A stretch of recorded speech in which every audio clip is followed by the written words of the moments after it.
Good evening and welcome to Thursdays with NAMI. My name is Peg Morrison. I'll be your host this evening. I am the Assistant Director for NAMI North Carolina. That's the National Alliance on Mental Illness, North Carolina. I'm glad y'all are here. Thursdays with NAMI is our way of building conversations and building community around the topic of mental health. Happy New Year. Can you believe it's 2022? I really can't. I remember being a kid and thinking the year 2000 sounded like science fiction, right? So the future is here. Personally, I was more than happy to shut the door on 2021. A lot of folks that I've talked to are right there with me. I'm glad we're all here together to look ahead. What's new at NAMI North Carolina? What are the trends in mental health in our state right now? What should we be aware of? We'll be looking at these topics and more with our outstanding guests, NAMI North Carolina Board President, Judy Jenkins, and our Executive Director, Garry. As usual, the first part of our show will be an interview with guests. Partway through, we'll show a video of the week, and then we'll spend time answering questions from you, members of our virtual studio audience and Facebook friends. Now let's take a moment to thank our sponsors. Stop sharing so I can reshare. I forgot I had share going for the music that was playing earlier. Gary's favorite musical instrument, ukulele. Thursdays with NAMI is funded in part by the North Carolina Department of Health and Human Services, Division of Mental Health, Developmental Disabilities, and Substance Abuse Services through the Federal Community Mental Health Block Grant Fund. We are very, very grateful for their guidance and their ongoing support. Now, moving right along, let's get to the heart of the matter. Little background on our esteemed guest. Judy Jenkins is the Director of State Government Affairs at Johnson & Johnson and has spent her career advocating for better access to healthcare and healthcare products. Garry Kreitz, PhD, has spent over 20 years prior to joining NAMI North Carolina at Duke. He was a PhD student in religion and history, a program director at Duke Continuing Studies, and more recently, Director of Operations for Duke's Talent Acquisition Program, or TIP. Prior to that, he was a pastor for many years, and I always think that energy comes through even today. Welcome. Thank you. It's good to be here. All right. All righty. So we'll jump right in. We always love to know the background of our guests, what brought you here tonight. So tell us about yourselves in a nutshell. Let's see. I think you've said it all. I'm currently a Director of State Government Affairs for Johnson & Johnson.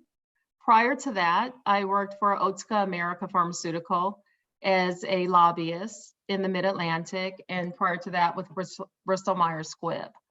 What brings me to NAMI, though, is a family history of mental illness and also a passion to help people in underserved communities. What keeps me in North Carolina, considering I live in Washington, D.C., is my love for the state. North Carolina is a state that is probably three different types of states rolled into one. You have the metropolitan areas, rural, and also the mountain areas. And each one has a distinct culture and feel to it. And each one also has their own issues when it comes to access and availability of mental health professionals. And it's organizations like NAMI that are the leading voice to advocate for not only caregivers, but also persons with a mental health diagnosis or mental health conditions, and also those who advocate for them. So I just appreciate all the great work that Garry and the staff do at NAMI North Carolina and our great affiliate presidents and volunteers. Thank you, Judy. I love that assessment of North Carolina. And we make the same claim about Ohio, that it's so many states in one. I think it's more authentic here, though. Geographically, it resonates much more. Yeah. Garry. It's good to see you both. As Peg said, I was a pastor for many years, and I saw firsthand, I had a really heavy counseling load when I was a pastor, and I saw firsthand not only the great need out there, but also how ill prepared so many of us as caregivers, as professionals, are really to do anything about the issues. I was fortunate that I was able to take a lot of counseling classes on the master's and doctoral level both. But the need is great. And then I also have a personal reason for being involved with mental health and NAMI in particular. After I left the ministry to go back to graduate school at Duke, my then adolescent daughter started showing signs that she was really struggling. And for a long time, I would just assume that it was normal adolescent angst that everybody seems to go through. But in time, we started realizing that it was something more serious. She was eventually diagnosed with borderline personality disorder. So my coming to NAMI, not simply to do a job, but also because it resonates very deeply with my personal life as well. Right. Well, I have something in my mind that I think of as NAMI people, and both of you are definitely NAMI people, that personal connection that drives us. So we'll start with Judy, and of course, we'll get the other one's perspective for each question. We live in confusing times. In recent years, NAMI North Carolina has had to improvise and adjust everything from the way we reach people and do our programs to the way we communicate internally. What do you think has gone well? You know, I think about the pandemic, Peg, and the isolation that it has caused for everyone, but probably most remarkable for us because we are in the healing profession, right, for mental illness. We were unable to reach out and touch people. So unable to have that personal in-person connection with folks. But one thing I saw, affiliate after affiliate, is their ability to pivot and to resume programming and to actually reach a broader audience than they had access to before under traditional conditions. And what do I mean by that? You know, no one was surprised that we were not able in 2020 to immediately pivot to a virtual world. But by the time 2021 rolled around, we were already set up online.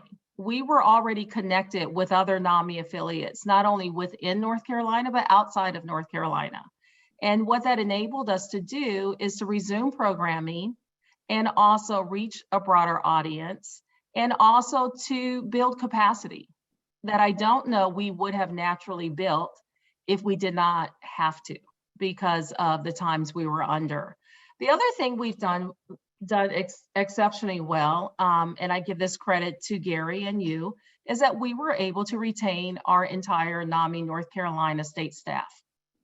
And that's not something that you can just assume is going to happen year after year, because prior to that, in 2020, we had almost a 50% staff turnover. And so when you think about the times we're under, the constraints people were under, the fact that working virtually oftentimes means you're not working 8 hours a day, you're probably working closer to 12 to 13 hours a day, if not around the clock, because people are expecting to get immediate response. Why? Because you're at home. So you're not in a car, you're not at church, because we were all confined to our homes. So I applaud you all for being able to motivate and energize the staff, and also to retain the staff, but also to support our affiliate presidents as they were having to pivot and pick up the ball and still continue with NAMI work, even though they were in a virtual environment. Kind words. I believe the leadership and retention praise really goes to Garry. And as I look ahead, I'm excited about retaining our virtual supporters, our virtual community. And, you know, if there are some people who just don't like technology in combination with their mental health discussions, you know, we'll have just a bigger tent ultimately. So, Garry, any follow-up? I think Judy is right on the money that we've had to find a way to be nimble in the midst of an ever-changing world. You know, how we do programs, how we do meetings, how we raise money, how we support our staff. We've all had to find different ways to do it and make it work. And in the meantime, the mission still had to go forward. So we have had to really focus and clarify what things we think are important. One of the things that has been a really high priority to our board and to the staff as well has been in the area of diversity, equity, and inclusion. The pandemic was happening right about the same time that the murder of George Floyd occurred. And it was a perfect storm of things. And we decided right away that we were not going to have diversity simply as a checklist that, okay, we have a committee now, but we wanted to do something significant. So we've been focusing on some very specific tasks related to diversity. One of the most recent things that I'm really proud of is we were able to secure funding so that we could fund 4 Latinx organizations who are doing really creative things in mental health in their communities. So in the midst of tough times, we have found the ability to do some creative things. Right, and definitely thanks to DHHS, the North Carolina Department of Health and Human Services, for funding that. Absolutely. And so much of what we do. So we've looked at our strengths. What, on the other hand, could we do better? Garry. It's sort of like the other side of the coin of the previous answer. When I think of what we can do better, I think more in terms of attitude than actually actions. I think it's really easy for us to see the COVID experience as the status quo. And it's tempting at times to just want to put the car in neutral and just wait for it to end. But we can't do that, you know. But so many of the traditional things that we do, we're used to doing them face to face. We have family to family and we're gathered around the table. We go to Jones Street to shake hands and make a case. We visit affiliates to celebrate their achievements. It's been really tempting at times for a lot of organizations around the country to just say, well, we can't do that anymore. We're just going to have to call all of those things off. And one of the things that I think that we have to do, and we have to do a better job, is to make sure that we never use the pandemic as an excuse to lose our priorities. I'm trying to discipline myself to look ahead and find creative ways of doing things, even when it would be easier just to wait. For example, maybe it's not possible for this weekend for me to go to Brevard, but I can still prioritize the relationship with NAMI Transylvania. And we have to find creative ways to do it.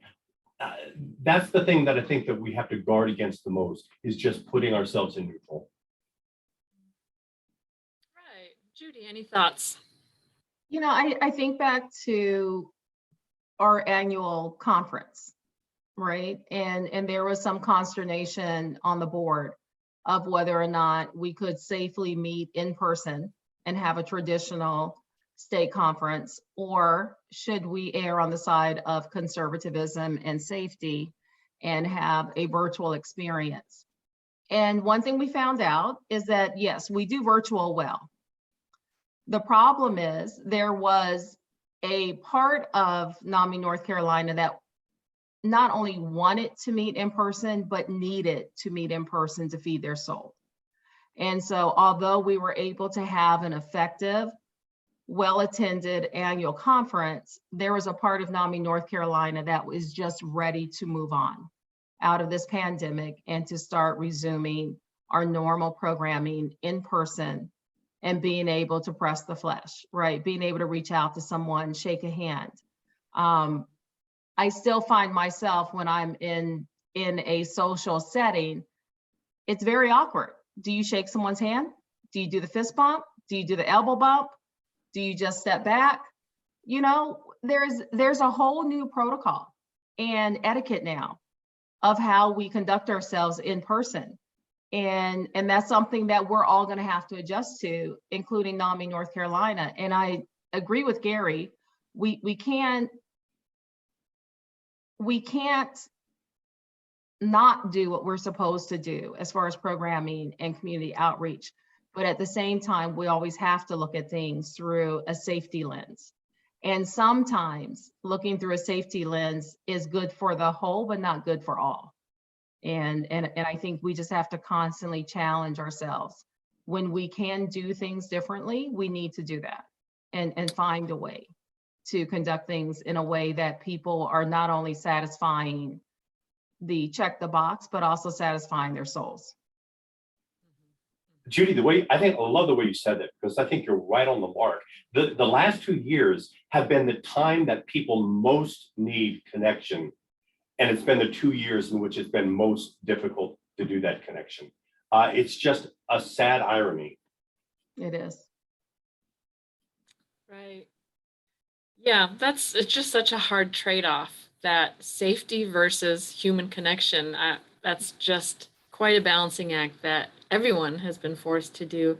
I think we did well at providing lots of options. I was very pleased in late spring, summer of 2020 when we established something to do virtually every weeknight, at least Monday through Thursday. And we had more offerings, different things to try to connect and inspire. But it's like a glass ceiling with video.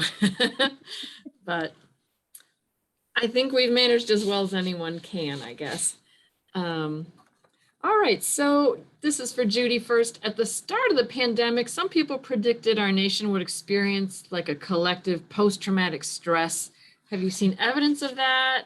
What do you think of that? You know, I looked at that question, Peg, and it makes me think of my niece. So my niece experienced her senior year of high school at home in a virtual environment. And my sister has found it to be longstanding. She's now a freshman in college, but she's so used to being isolated and to being alone is that she has almost found it impossible to make connections, human connections, and to make friends while she's in college. And my sister is kind of at her wit's end on how she can be helpful and supportive, right? And when do you need to engage outside help? And I don't think my niece is unique in the way she has coped with COVID. We forced these children who are in the prime of their lives and probably the most social that they will ever be in their lifetime. Because if you think about beyond our grade school times, beyond high school, our experiences have a tendency, our world gets smaller and smaller instead of larger and larger, right? And now she finds herself in a different state. She's in New York City at a city university. And the first thing she tells her mom is that she can't make friends. And I wonder sometimes if it is that intimacy muscle that has not been used during COVID when she was isolated, that now she has to relearn how to make those human connections, right? How do you introduce yourself to someone? How do you find commonality to connect with folks? How do you decide who's a friend and who's not a friend? How do you find your place? And I think that's one thing that is very difficult to do if you did what you were supposed to do and you adjusted to that virtual world. No one told you this is not going to be forever, right? And how do you, when you're so young, when that virtual world happens, how do you then make a pivot to the outside and external world now? Because she's attending classes, right? She lives in a dormitory, so she lives in a group setting. She has communal meals.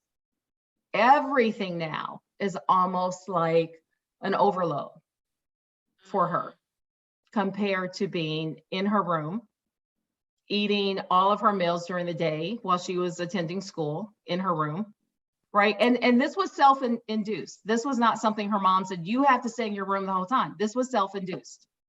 And so now these children are having to try to find that normalcy. And then what is happening in the world today?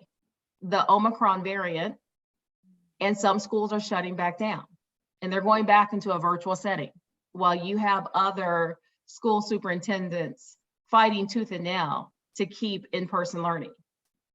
So we find ourselves in a perilous time. We sure do. And there's so much confusion about what do I do? What are the guidelines? Some moving targets. Garry, what are your thoughts? Very early on when the pandemic hit, authorities were starting to warn us that there was going to be a second pandemic once the physical pandemic was over, of emotional and mental health conditions. And we certainly have seen the signs of it. Nationally, we've seen suicide attempts go up, both attempts and completions. Substance abuse has skyrocketed. There are certain portions of the population that have been extremely susceptible, not only to the physical, but the emotional scars of the pandemic. In the first portion of our pandemic, our helpline calls not only went up, but the vast majority of our helpline calls were somehow related to the pandemic. In some cases, it was, how do I get the treatment I need? In other cases, it's, how do I get medical help? How do I get housing? But so many of them were related specifically to the pandemic. On a personal level,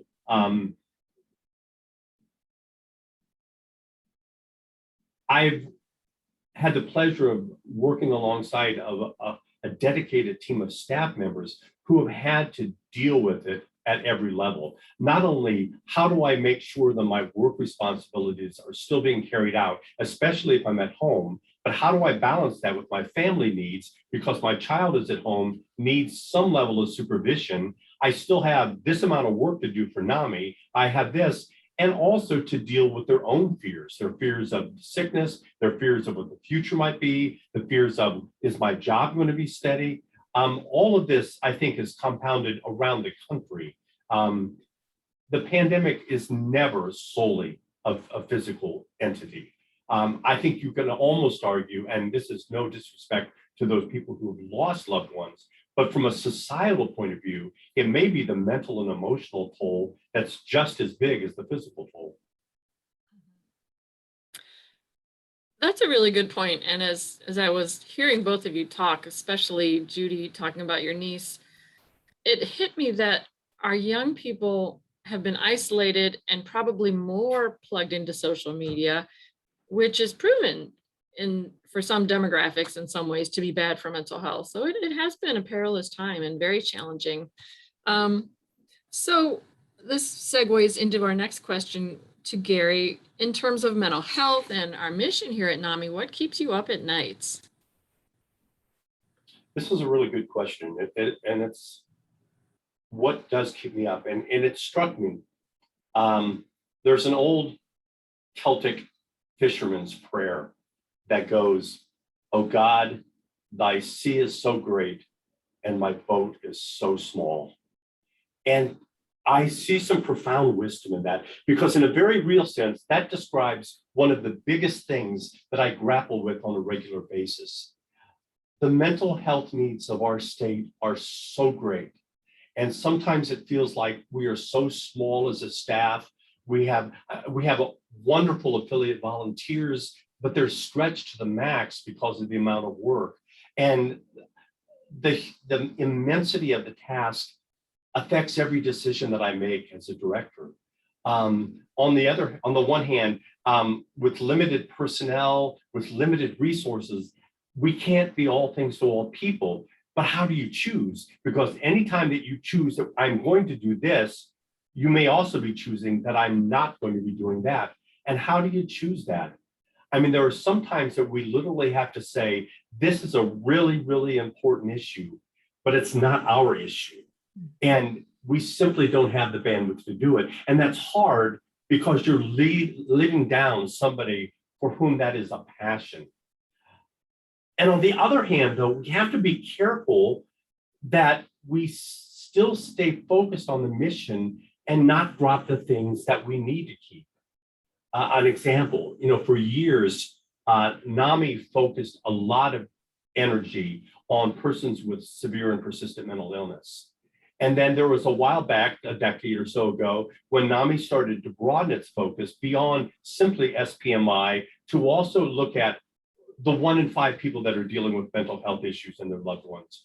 And it was a controversial decision. I think that probably it was a good decision, but I never want to broaden our focus so much that we drop some of these things that are still critically important to our mission.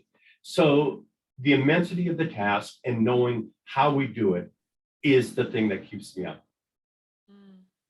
Yeah, again, it's that trade-off. Those trade-offs are so difficult. That prayer, the fisherman's prayer, was hanging on a plaque on our wall when I was growing up. Thank you for the reminder. And Judy. I think what keeps me up, similar to Garry, is the reality that we can't be there for everyone who needs us. And we may not have enough resources to help each individual, that there are going to be those folks who are going to fall through the cracks. And sometimes just knowing that is painful enough, right? Every time you hear of a completed suicide, or you hear where police have had to intervene because someone did not receive the right services or timely services. I saw someone's comment, and I don't remember who it was, but at times like this, sometimes there's nothing left to do but pray, right? And offer it up to someone who is more powerful than us. Yeah, letting go. That makes a lot of sense. So another source of anxiety, we're kind of digging into this anxiety theme, I think, is the state of our nation when it comes to political differences. Some elected officials don't seem to just disagree. They seem to actually hate each other. And it's scary. The rhetoric is scary that we hear used, the attacks. And then they don't even accept the same basic facts, the same framework of reality is not agreed upon. So then how do you find common ground? How can we find emotional safety in the midst of all that? What should we do about that? Wow. Peg, I read that question quite a few times. You loaded a lot into one question there. Thank you. You're welcome. Yeah. So I may have a different perspective about this than some. I am by trade a professional lobbyist, and I lobby for Johnson & Johnson. And one thing I had to, and I apologize, my dog just got a soda bottle out of the trash can that she was getting ready to start crunching on. So I rescued the bottle. I had to tell myself that because someone disagreed with my position on a policy, it was not personal, right? It had more to do with, sorry, she then activated my Roomba. It is a dog. It's not even a person. I had to tell myself that it wasn't personal, and that someone's political ideology is not something that you're born with. It is your body's response to your life experiences, the community that you live in, the faith that you practice, and the family that you grew up in. So oftentimes trying to understand another person's political ideology is kind of foolish, because none of us can exactly know why a person feels the way they do, or why they look at things through the lens that they look through it. I think what we can do as advocates is to express ourselves in a way that they can understand, to see the humanity and humility of our position on certain issues that impact our community, and to not get emotional about it, because it's not personal, right? That's the first part we have to understand, is that it's not personal. We have, as a society, made politics a sport, right? So if you are a patriot, you're of one political affiliation. If you are a Christian and a believer, you are of another political persuasion. If you believe in government safety nets, you're of another political persuasion. And there was one time where that was fine. Now it's almost as if someone's political ideology does not agree with yours. They are now the enemy. You can't trust anything they say. You can't understand their perspective on anything.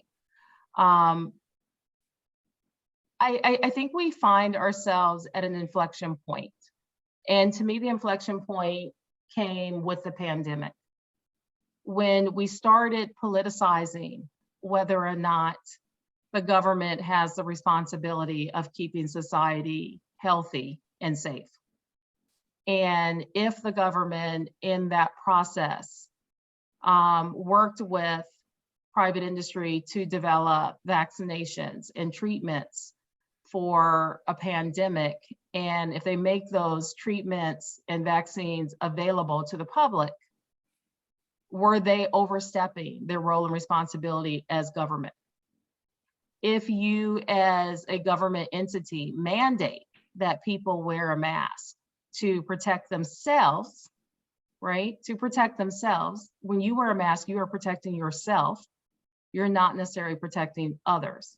So you're protecting yourself, you're filtering the air that you breathe in, and you're hoping to put a barrier if you are to sneeze or cough or anything. So, you know, whether or not kids attend school in person or virtually, we have now politicized that. We have now found a way to almost completely look at things along party lines now. Either you're too progressive or you're too conservative. And if that person is on the complete opposite spectrum of you, that now gives you the right to call that person names, to call into question whether or not they're doing things for the greater good. And we're okay with that as a society now, right? We have now decided that your politics, no pun intended, trumps everything, right? The way you feel is of more value than the way someone else feels. And I think as a society, we need to take a deep breath and we need to take a step back. And we need to stop listening to everything that is on social media, everything that is on cable news. And we need to step back and we need to evaluate what is best for us. Because if I were to take polio, right, this was a disease that crippled and killed millions of people before the vaccine was developed. If you were to tell somebody right now that there is a disease out there that will maim and cripple people, and you have a vaccine for it, and you're not going to require people to take it, you're going to allow them to have natural immunity for it, who would think that was right? Right? Let's look at this pandemic the same way we look at mental illness. Why is it okay to devalue someone's mental health condition because you can't see it, right? Compared to another person's physical disability that you can see. So I think there are times, and I know, Peg, this is a dangerous question and probably even a more dangerous answer. And nobody will completely agree with my perspective because it's my perspective, right? But we have to take the emotions out of it. We have to take the emotions out of it. We have to think of things that are for the greater society and not look at things that are, you know, some of the arguments about taking the vaccine is, I don't know what's in it. I'm going to ask every one of you, do you know what's in all the medications that you have ever taken in your lifetime? Do you know what has been in all of the vaccines that were administered to you when you were a child and your parents made the decision to vaccinate you? I am going to say you do not. You do not, because multiple ingredients are in these medications, in these treatments. So to say because you don't know what's in that treatment, you're not going to take it. Well, guess what? The FDA requires the pharmaceutical industry to give you an ingredient list. Look at the ingredient list. Okay, now you know what's in that vaccine. Are you going to take it? You don't know what those ingredients are, but you know what's in the vaccine. So we have to get to a point where we stop using false narratives to support our position. If you don't want to be vaccinated, say you don't want to be vaccinated. But please do your part if you're not going to get vaccinated, to wear a mask, to socially distant, to not put others at risk if you feel you have become sick, right? Because there are people in our society who cannot get vaccinated, who are at grave risk to almost anything that would attack their immune systems. And so we need to protect them because they can't protect themselves. Thank you. That's That was a hairball of a question, but look what an awesome answer I got. So I'm going to say it paid off. Garry, any follow-up? As hard to build on that. That was just so well said, Judy. When I was the director of the Osher Lifelong Learning Institute at Duke University, I had a person come up to me with a proposal for a special event. And they said, we need to have a speaker on X, whatever the topic was at the time. And I said, that is a really good topic. And that's a really interesting perspective that you bring to it. It's a really controversial one. So what I think we should do is develop a program where different points of view can be expressed. And she looked at me very deadpan and said, there is only one point of view on this. And that is sort of a microcosm of what we are doing in our culture. We develop these huge monolithic groups with litmus tests. If you're a progressive, this is what you believe. If you're a conservative, this is what you believe.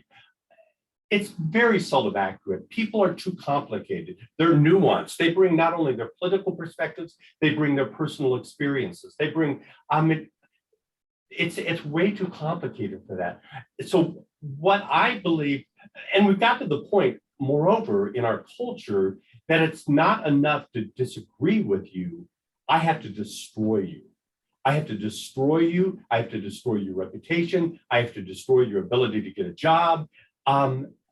What I think this country needs more of are people who can discuss serious matters and discuss them with insight and with grace, listening more than they talk, and resisting the urge to vilify or demonize each other. That is such a hugely important thing. Now, I love my staff and I love the board because both staff and board are almost evenly split between conservative and progressive. And yet we make it work. Yeah. I mean, I know there are some issues that if I say, I believe this, Peg will say, there's not a chance in the world that I'll ever believe that issue. Does that mean that we can't get along together? Does that not mean that we can't work for consensus? We need to be working. There are some things that are so important that you don't compromise on, but there's a lot of things that what we need to do is find some common ground. And maybe I'm naive, but I don't think it's too late to do that if we cultivate it in our day-to-day relationships. If I make a change in my life, I make a change in my family. I make a change in my culture. I make a change in the world. I'm not going to give up. Well, I love both of those answers. As you were talking, both of you, it occurred to me that if I focus on my community and my relationships, what's going on around me, I find it very uplifting. I have many friends of different political persuasions. It's if I read the news, that's off-putting. So I don't know the answer. Do I stop watching the news? That's a tough one. There's something to be said about that. It's mental health-wise is not a bad idea. I just feel a bit negligent, right? You could make an argument that the level of toxicity in our culture began with the 24/7 news cycle. I mean, there was always yellow journalism. There was always political fighting, but when there became a 24/7 news cycle, it just seemed like the toxicity ramped up. Right. That's true. A note from Pooja, say it again, Garry, preach it. I like it. Well, let's move on to the next easy question. It has to do with youth suicide rates in North Carolina being a growing concern. Obviously, a joke about the light question. According to North Carolina's Child Fatality Task Force, the rate of youth suicide increased by more than 50% from 2019 to 2020 in the state. Nationally, the number of Black youth suicides has grown rapidly, even as the rate for some other groups, demographic groups, decreased. So what are we doing at NAMI about the problem, and what can regular folks do to help? Youth suicide is a national pandemic. There's no way around it. I mean, it's been serious for decades. It has been critical over the last 5 to 10 years. Las Vegas, in 1 year, their youth suicides went up 90% in 1 year. In Utah, it went up 141% just over the course of a few years. And what causes it? I mean, there are so many factors. Suicide has always been around, but there are certain things I think that are coming together right now that create a perfect storm that may not be a one-on-one reason for the increase of suicide, but it bears on the question, like the pandemic has contributed to it all. All sense of normalcy has been skewed. Our kids, the rites of passage that we went through as kids can't go through today. I mean, I'm sorry, but a virtual prom is not a prom. You know, when graduation consists of driving your car up, getting out of your car, walking across the stage and getting back in your car, that's not a rite of passage. Kids are lonely, they're forced to be in the house, and there are other factors that tie into it. We know that there is a significant correlation between the amount spent on social media and chronic depression for kids. We know that. It's probably because of the unrealistic expectations that social media gives about what is beautiful, what is valuable, who is worthwhile, bullying. We know that 2 to 3 hours per day can significantly ramp up chronic depression and even at some point lead to suicidal ideation. The average American kid spends in front of a screen every day over 9 hours. That is huge. That is huge. Think about it. If you spend 2 hours per day on any activity, if you spend 2 hours per day on your phone, that's equivalent to an entire month over a course of a year. That's huge. So what can we do? Well, NAMI, we're doing some specific things. We have been over the last few years really advocating for early intervention. We have been encouraging the placing of more mental health resources within the public schools. We've also done things like we are advocating for safe weapon storage. That's something that no matter where you come down on the gun control debate, everybody can get behind the idea of safe weapon storage. We have a strong and a growing presence on college campuses. We're talking about moving into working with younger adolescents as well. We have to do it carefully. We have to do it well, but it's the next wave I think we need to step in. And as far as what can we do as people, as individuals, I know as a parent, my tendency is to go to one of two extremes. When your child comes in at the end of the day and you say, how'd school go? And they say, fine.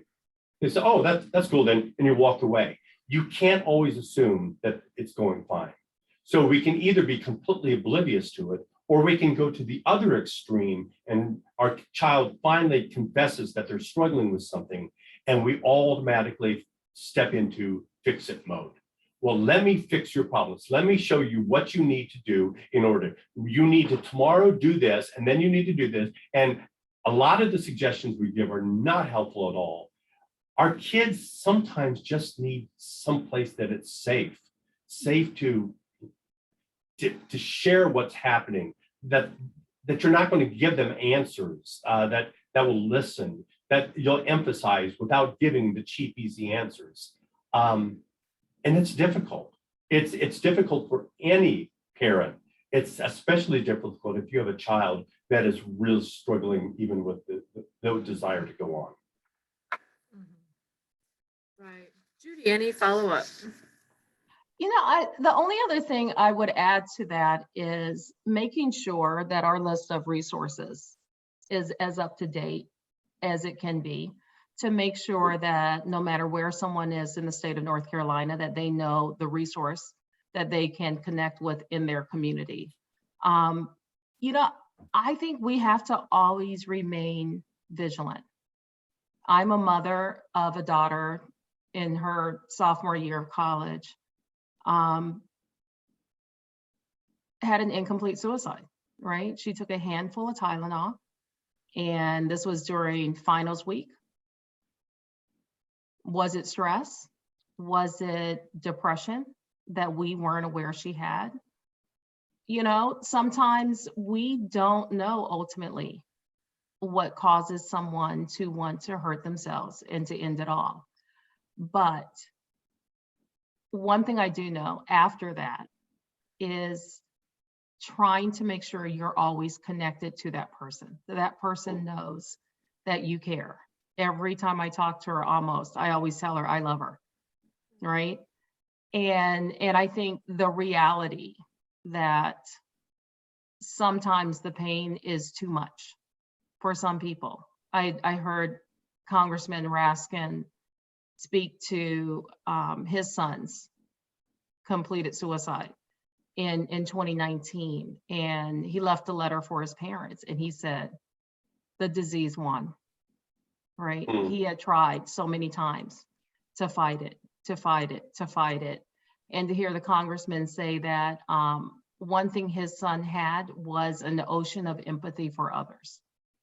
And with the pandemic and with the suffering of so many, it just became too much for him because he carried that suffering on his shoulders, right? Because he wanted to be that bright and shining light that helped people, that really helped to improve the world for all. And so I think we have to get to a point where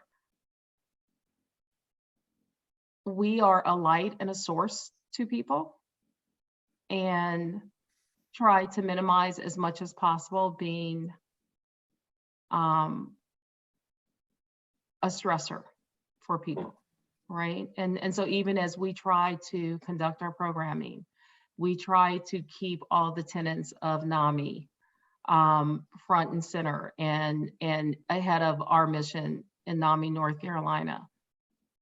We also not only need to look out for the teenagers, but we need to look out for each other, right? Because I dare say over the past 22 months, there has probably been thoughts among ourselves that drove some people to the edge of despair. And we have to make sure that we're forever vigilant about each other and ourselves and how we care for ourselves. Beautifully said, and thank you for sharing that personal reflection and your experience with your daughter. It gives people permission to embrace their own feelings, their own experience. It makes people realize they're not alone. So it takes courage, and it's really valuable. So we're getting close to the end of our interview. We'll end with what does self-care look like for you? Wow. So the first thing I did for self-care was retire. How did that work? Well, for the first 10 months of the year. and then I got hired. So one would say I failed at retiring, but over the course of the year, what it gave me the luxury to do is to re-engage and to relearn myself. And so I started doing some things that I knew were good for me. I started cutting refined sugar out of my diet, cutting unnecessary carbohydrates out of my diet, processed foods, salt out of my diet. And all of that went great until Thanksgiving. Then it all went out the window. So now, just like with everybody else, I have my 2022 resolutions and what I'm going to do better. But the other thing I was able to do is to start scheduling time for me and putting it on my mental calendar. So every day I find 30 minutes to an hour to exercise. Now that exercise may be getting on a stationary bike or doing yoga. It could be meditation, stretching, something to get my body moving. The other thing that I'm not doing well at, but I'm trying, is to get 7 to 8 hours of sleep a night. And my problem is that I am a morning person and I'm also a night owl. And there's not a lot of hours in between being a night owl and being a morning person. So forcing myself to actually go to bed is very hard, but I'm trying to do that. And then the other thing is that I give myself grace, right? I don't think you will find somebody who laughs at themselves more than I do. And my kids always say that. They said, Mommy, you are always laughing at yourself. And I do, because I stopped taking myself too seriously, right? And I think we have to be eternally grateful for what we have. And although there may be times where we don't have enough, we have more than someone else, right? And we need to acknowledge that. Taking time to meditate or to pray, to read what is your holy scripture, whatever that is in whatever form that is, I think is very important to make sure that you stay spiritually grounded. But get to know yourself. Who are you, right? And a lot of us don't like ourselves, but we need to develop into that person that we can like, and then we can be of help to others. Wow. So candid. That's wonderful. Your comments about giving yourself grace reminds me of my favorite principle that on a list of principles that we recite at every NAMI support group: we forgive ourselves and reject guilt. And that's one I've internalized that I repeat quite often. Garry, self-care for you. I really like this topic because I'm a real advocate of self-care. And I love the ones that Judy came up with because they're practical for her and they work for her. And I love that. We have a tendency to prescribe what self-care should look like. You know, somebody is really stressed out, they're really anxious. So we say, you need to take a mindfulness class. I took a mindfulness class. It changed my life. You need to take a mindfulness class. Or in a staff meeting, okay, we're all going to go around, and after we sing Kumbaya, I want us all to say one thing we like about ourselves. Or, you know what you need to do? You need to journal. Journaling changed my life. But self-care is not one size fits all. Prescribing self-care, there's actually a study that was done in Britain, in the UK, that prescribing an activity, a specific activity for self-care, can actually trigger anxiety among certain people. So I would argue that self-care is not an activity. It's a prioritization of your needs at any given moment. Self-care is lowering your expectations. It's knowing when you need to get away. It's a decision that you're worth taking care of. And it may be different for every person, and it may be different for the same person.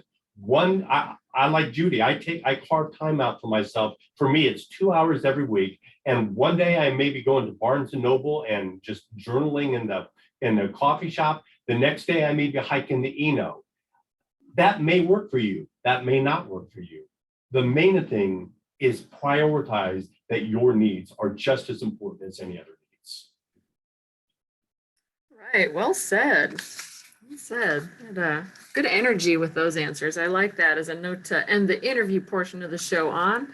Now it is time for our video of the week. First, I want to give a big shout out to our hero working behind the scenes, psychiatric nurse Gail Pruitt. She is handling both the chat box on Zoom and comments on Facebook tonight. Thank you so much, Gail. And thanks, of course, to our guests, Judy and Garry, for spending your evenings with us. So I figured new year, we'll go with the basics. I found a very lovely video about NAMI on YouTube, and I'm going to go ahead and play this. I like the way it covers the basics. I like the visuals of it. So hopefully you will like it too. Here we go. Each year, 1 in 5 U.S. adults experience mental illness. and 17% of youth ages 6 to 17 experience a mental health disorder. I joined NAMI because I have 2 sons that live with a mental illness, and I didn't want any other families to feel alone like I did. At NAMI, the first thing we want anyone to know is you are not alone in your mental health journey. I just really want to talk about so people know that you don't have to go through it alone. NAMI, the National Alliance on Mental Illness, is the nation's largest grassroots mental health organization, dedicated to building better lives for the millions of Americans affected by mental illness. We started as 2 moms, gathered around a kitchen table in 1979. And today, we are an alliance of more than 600 local affiliates and 48 state organizations who work in your community to raise awareness, build advocacy, and provide support and education. NAMI envisions a world where all people affected by mental illness live healthy, fulfilling lives supported by a community that cares. Every year we are expanding, no matter race, religion, age, or sexual identity. We are people with lived experience, families and loved ones, survivors and advocates, and together, we will fight the stigma surrounding mental health and create a better world for the sake of all of us. We have resources for you and can't wait to become an extension of your family. We are here for a healthier world. We are here for better mental health. We are here for each other. Join us.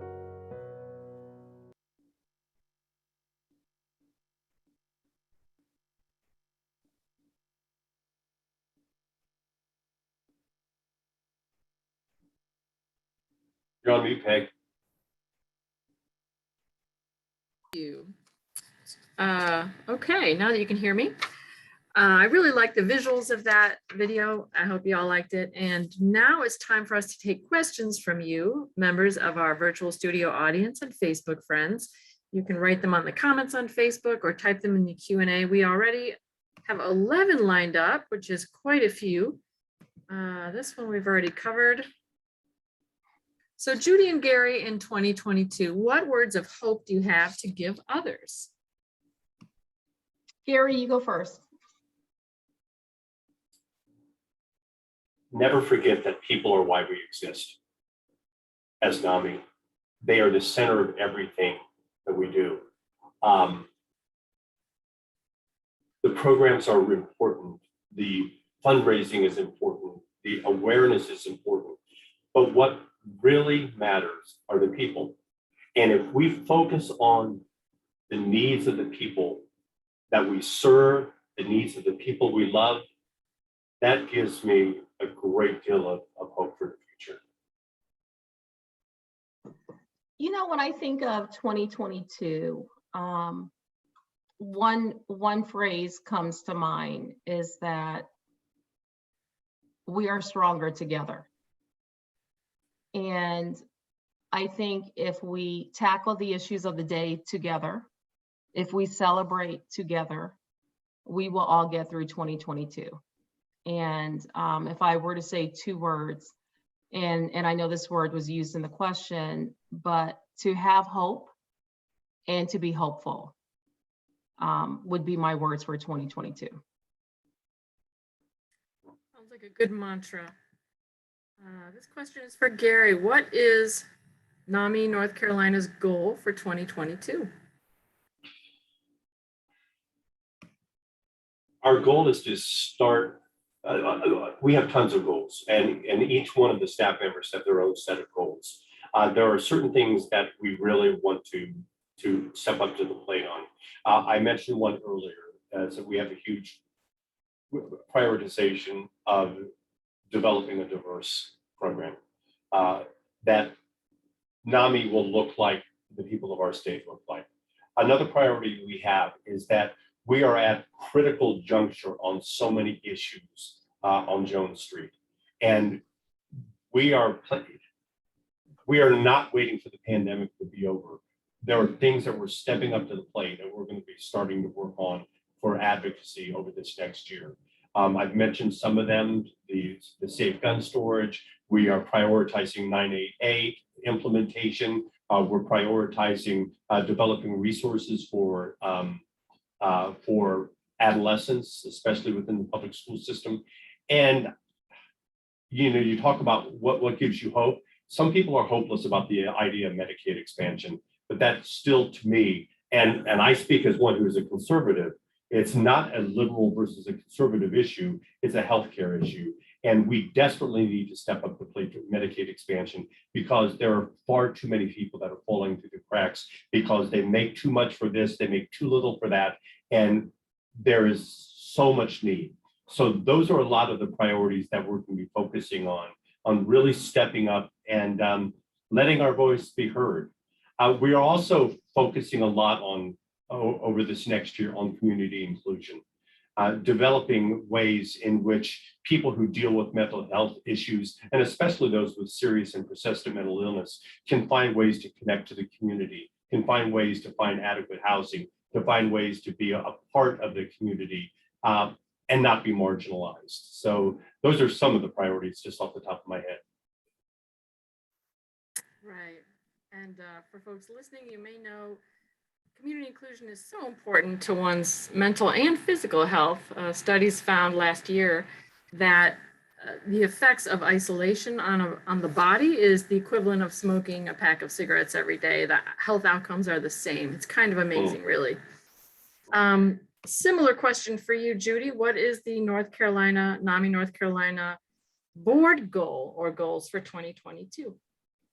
You know, I will say our number one goal as a board is to make sure that we are providing the resources and the support that the NAMI staff needs to conduct and to execute their goals and mission in the state. Also to make sure that we are providing the support and resources for our affiliate presidents so that they can reach further into their communities and to also be that beacon of hope in their communities.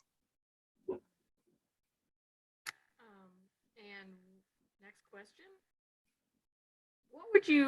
What would your wish for NAMI North Carolina be for this year? And that's to both of you. Hmm. Kind of a similar question to the previous. For me, it's my staff are really important to me. And our affiliate leaders do so much of the work.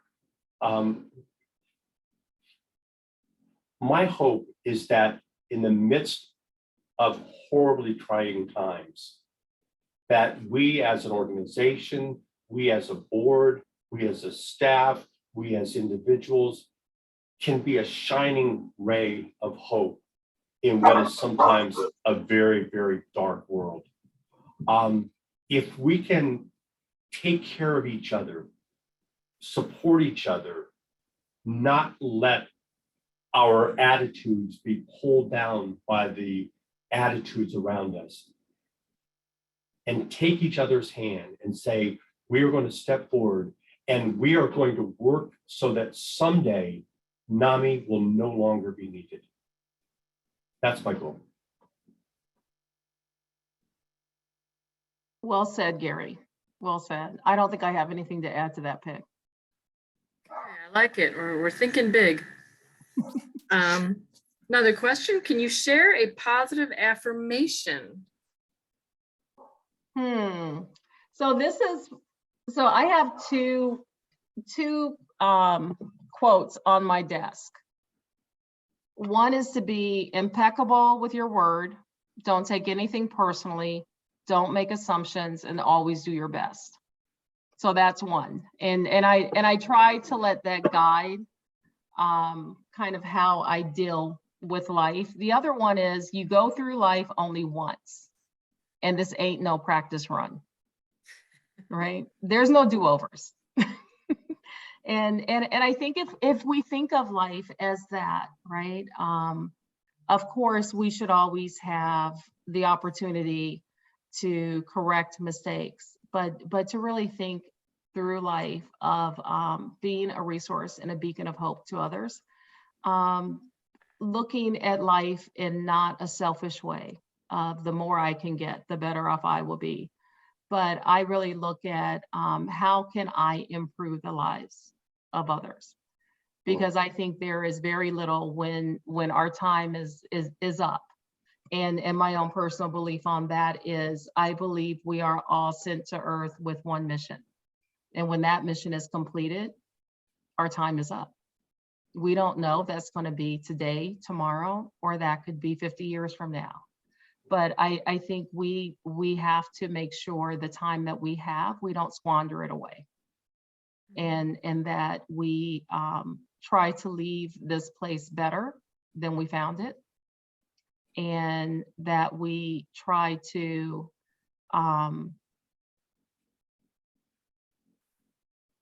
not be a burden to others. Right?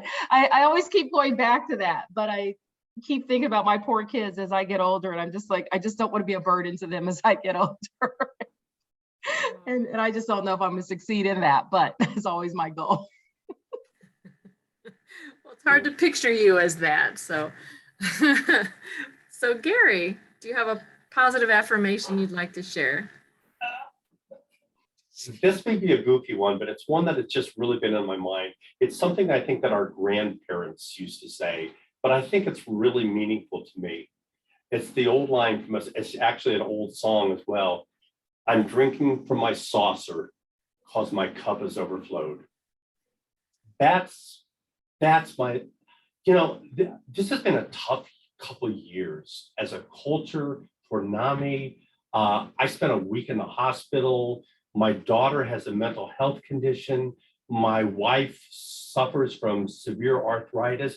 I could list all the things that are challenging, all the things that I'm having to deal with, but I cannot get beyond the view of how grateful I am. I've got the best job in the world. I've got the most incredible people to work with that make my life a joy. I got people that love me and that I love. There may be problems, but I'm drinking from my saucer because my cup is overflowed.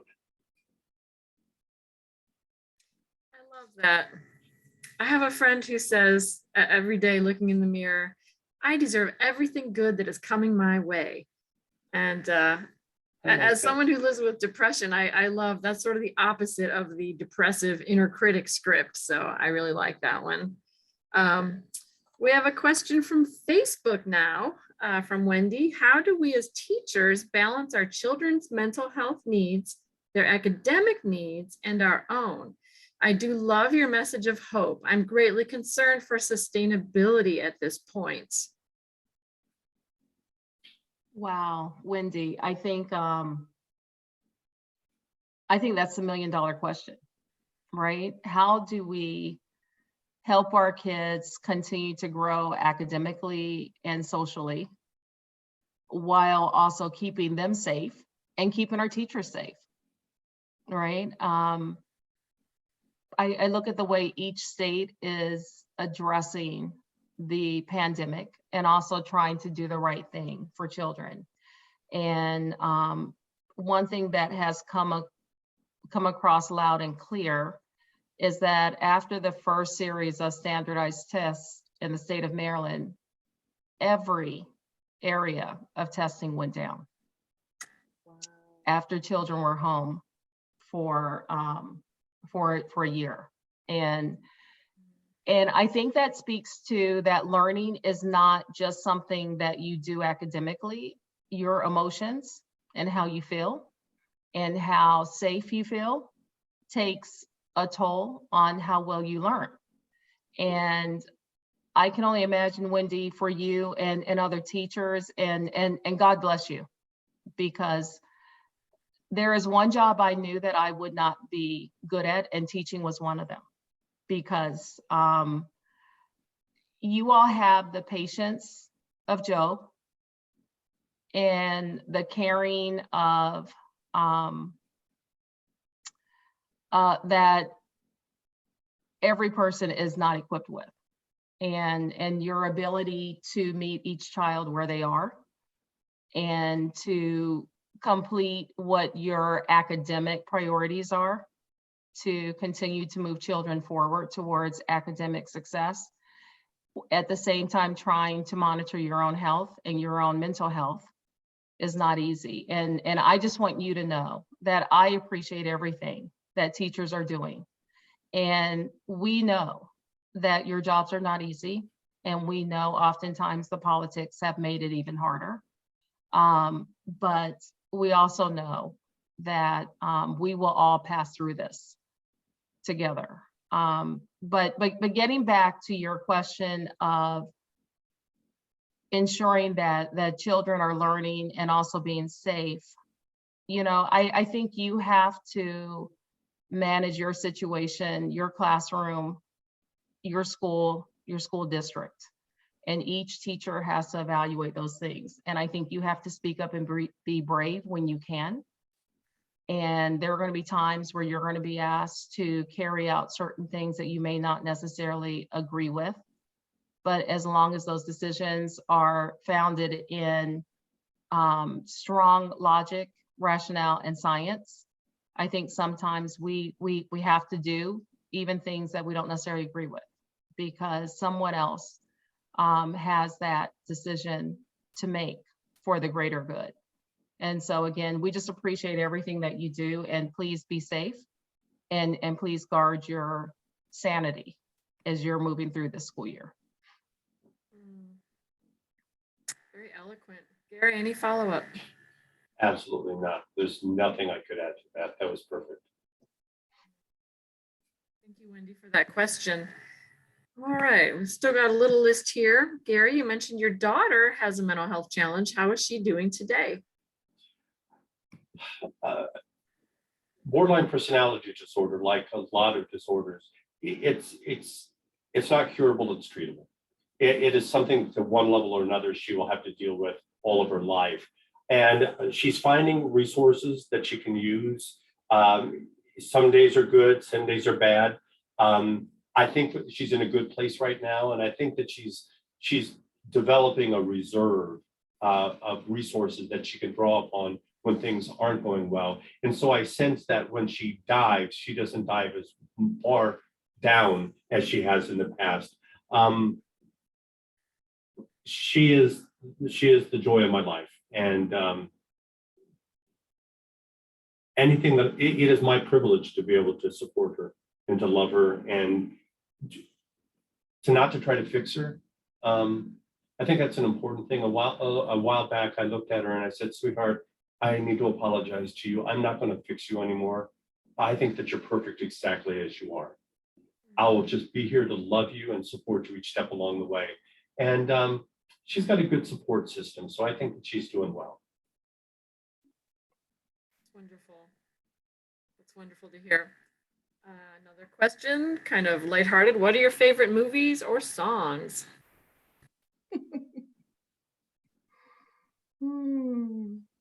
Oh my goodness. So my favorite movie is The Devil Wears Prada, because I love fashion. Really? And I love high fashion. I can't afford it, but I love it. And I love The Devil Wears Prada. It's kind of like my you know, I guess if I could live vicariously, that's what I would love to be able to do. Work in the fashion industry and to have that self-confidence, right? That the main character displays. My favorite song.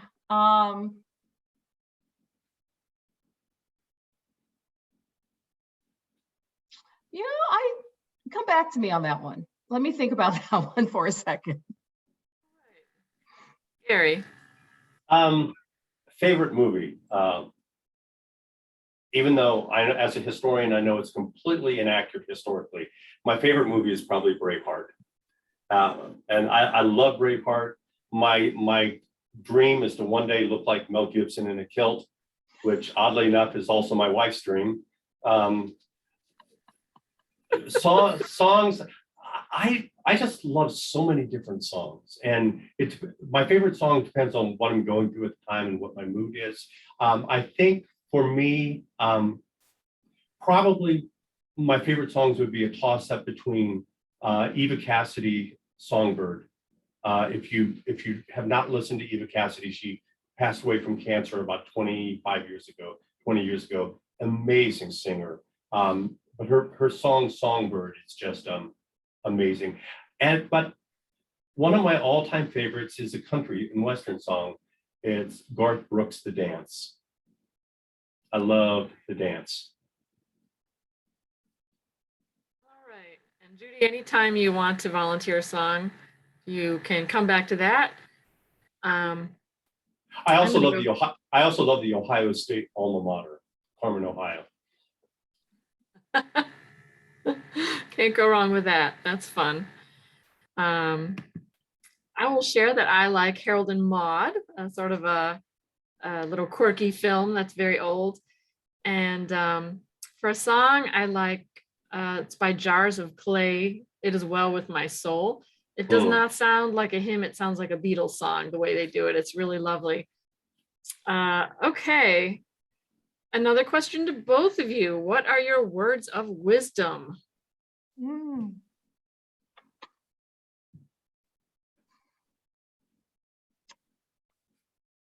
I would say laugh often and laugh long. Find something every day to be grateful for. I like it. My words of wisdom, it actually are sort of maudlin, and I hope it doesn't make anybody depressed, but my father used to say it to me all the time.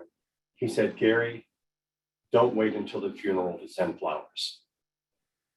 You know, the people that you love, show them now. That's memorable though. I like that. Fun question from Pooja. We're about to get a bunch of snow up here in Washington, D.C. What's the best way to spend a snow day? I love that. We just had a snow day, right, on Monday. And so I have spent my lunch every day, except for today, shoveling a different part of my house, whether it's the deck on the back of the house, the driveway. I am so done with snow after one snow, and I think we're getting snow tonight in the DC area. So how do I spend a snow day? When I don't have to work, what I love to do is to look outside at the snow falling with a nice big cup of good old fashioned hot chocolate made with whole milk, right? I want all the good stuff in there. Not black coffee with no cream or sugar. Oh, I like it. well, Pooja, I used to have a lot of snow days because I used to live in North Dakota. The best thing to do on a snow day is actually a snow night. And you're going to have to get away from outside the belt line to be able to do this. The night sky is never better than in the middle of winter. The winter sky is gorgeous. Orion is, if you go up and look almost right overhead most evenings in the winter, Orion is why I fell in love with astronomy. I'm an amateur astronomer, and just to go and see the immensity of the universe, and it sort of puts everything in perspective. To know that light, some of that light has been traveling. Some light we're getting is literally 13 billion years. But even if you're talking about nearby stars, that it's taken 150 years for the light even to get to us, it sort of puts everything in perspective, you know? So the night sky, that's the thing to do in the winter. Oh, there he is. There he is. All right. That's Orion the Hunter. Those are fun suggestions. So do not shovel. Do look at the night sky. I always like walking my dog about that. The snow absorbs the sound. It's very beautiful. You've got the white wonderland. So find a dog and walk it. I'm going to suggest that. Okay. Another comment from Facebook. A comment from Wendy. Thank you so very much for your encouraging and loving words. So I'm glad that you Found that helpful, Wendy. Thanks for being part of our evening. All right, so we got the words of wisdom. So we're all spending so much more time online. How has the virtual world impacted you both? You know, I think the virtual world has completely changed the way that I work, right? Being a lobbyist, I typically would spend my days in at a state capitol talking to legislators face to face, or talking to advocacy groups like NAMI. And so working virtually has allowed me, and I never thought it would, to actually have greater access to people than I could physically, right? Because I don't have the constraints of commuting to different states. I don't have unproductive time spent in a car, a train, or a plane. And I can actually spend my time being very effective in communicating with folks through video.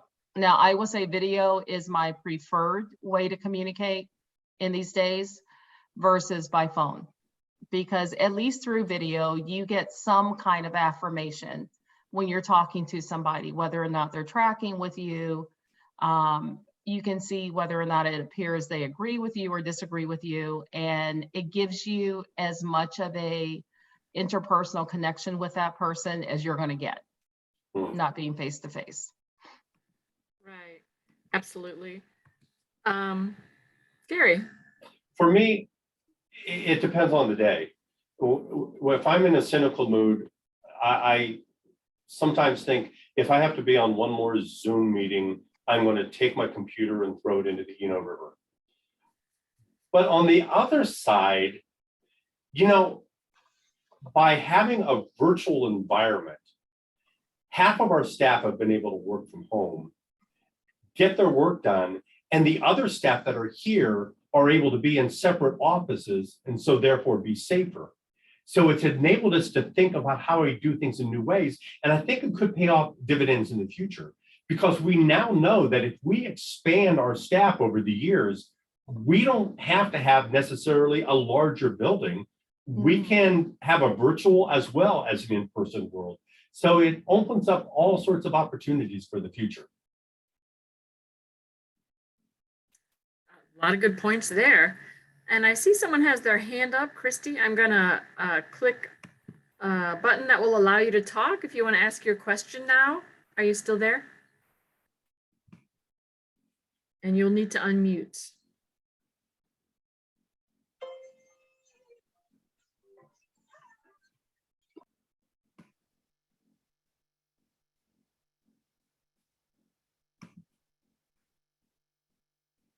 Okay, well, let's put that on hold. We'd like to hear from you. But I'm going to go back to our list of questions since I wasn't able to hear you if you did ask your question, Christy. Garry, can you please tell us about the upcoming CIT conference? Yeah, we had to cancel the last CIT conference a couple of years ago because funding just became very tenuous. But I was committed that this year we were going to have a CIT conference if I had to do, car washes to pay for it. And the division has come through, the Division of Health and Human Services. They have come through big time to help us to track down financing and so forth. So we are going to be having a CIT conference, which is Crisis Intervention Team, in February, on the 24th of February. We are going to be having Sam Cochran, who is the founder of CIT. He developed what's called the Memphis model, which is the standard CIT model. We're also going to have another amazing keynoter by the name of Tanya Kane, who is an expert on trauma-informed care. She went from a person who had several felony convictions to now being an internationally known speaker. So she will be wonderful. We're going to have a lot of breakout sessions. It is not only for law enforcement officers. We're going to have people from LMEs. We're going to have people from NAMI, anybody that's interested in finding what are effective ways to de-escalate people, persons that are in crisis. And so we're looking forward to it. We'll be sending out the link for people to register this week. So we're excited about it. It will be at the McKimmon Center at, what's this college here called? NC State. The McKimmon Center at NC State. And so we hope a lot of you can be there. Comments from the chat box. Super excited about the conference. Will there be someone in attendance from the crisis response system? Absolutely. We have, CIT is more than just police officers. It's going to be people in crisis response. It's going to be first responders of all sorts. It's going to be people in hospital settings. And it's going to be people that help to coordinate the CIT programs around the state. So we would love to have you here if you want to sign up. Let us know. Contact Lindsay Taylor, who is our events manager here, at ltaylor@naminc.org, and she can help you get the information that you'll need. That's right. I'm typing that into the chat box, ltaylor@naminc.org. If you're not familiar with CIT, it stands for Crisis Intervention Team. It's a program in which police officers and other law enforcement personnel get 40 hours of training to handle situations in which mental illness is a factor. They're taught about mental illness and how to de-escalate situations instead of ramping them up. One more question. We're very close to the 8:30 mark. I think we might have a record at 16 questions answered tonight. So you've been running a marathon, Gary and Judy. Thank you very much. This is from Diane. Judy and Gary, looking ahead to the annual NAMI North Carolina conference, what are your thoughts about topics?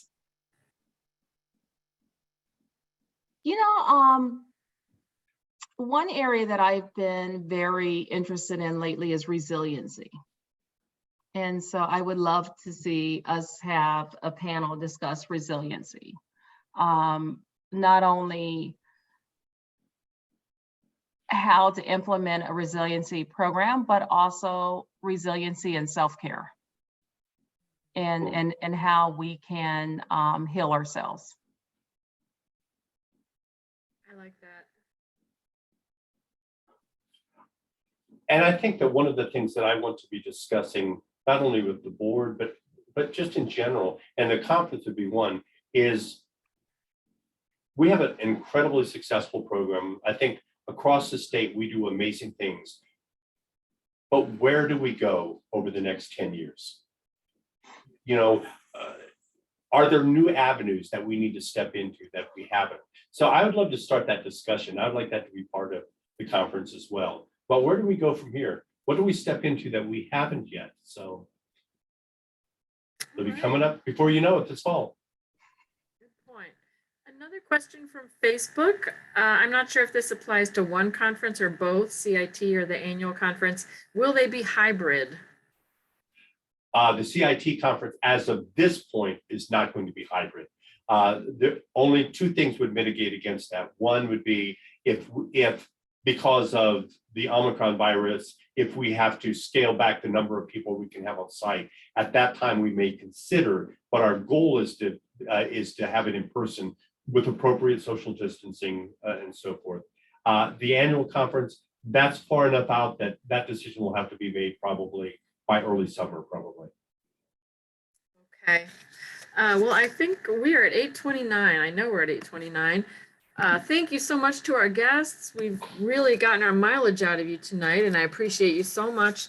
Please come back next week. We've got Dr. Izzy of NAMI, Georgia. Dr. Leisha Izzard is a licensed professional counselor in Georgia. She has initials and credentials after her name that could fill a page or several pages, and she's a native of the Piedmont Triad area of North Carolina. She will be here to talk with us about diversity, about her work with NAMI Georgia, and the support group that she leads that is for mental health professionals. And please fill out the survey that will magically appear after you leave the Zoom session. It helps us so much to improve over time and to keep our grant funding to show what we do. That's all we've got for tonight. Again, I appreciate everyone's time so much. Thank you for being here, and be well in the week ahead. Have a good night. Bye. Goodbye.